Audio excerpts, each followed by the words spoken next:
homenaje a la Guarania que el año pasado cumplió su centenario de la mano de su creador José Asunción Flores y dice así.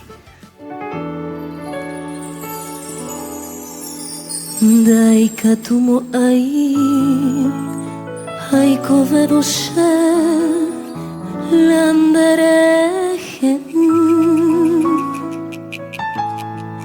kagumatare hi ante doshebe ai korei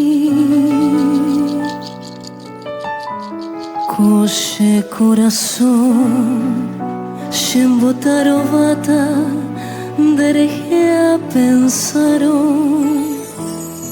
aiku aporandu diandere sarai mapashehegui ku estrella mimbi peamul batete pejareo mimbiba daidya baidaisha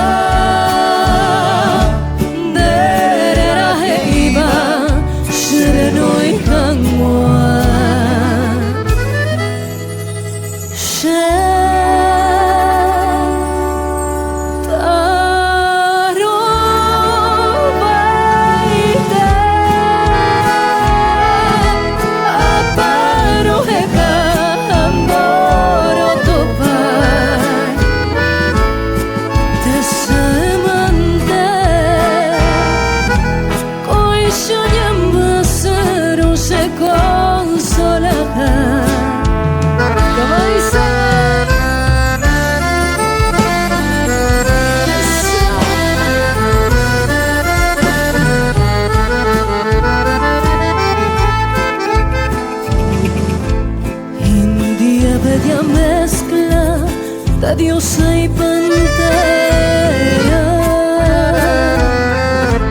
doncella desnuda que habita el Guaira, arisco remanso cortó sus caderas, copiando un recodo de azul.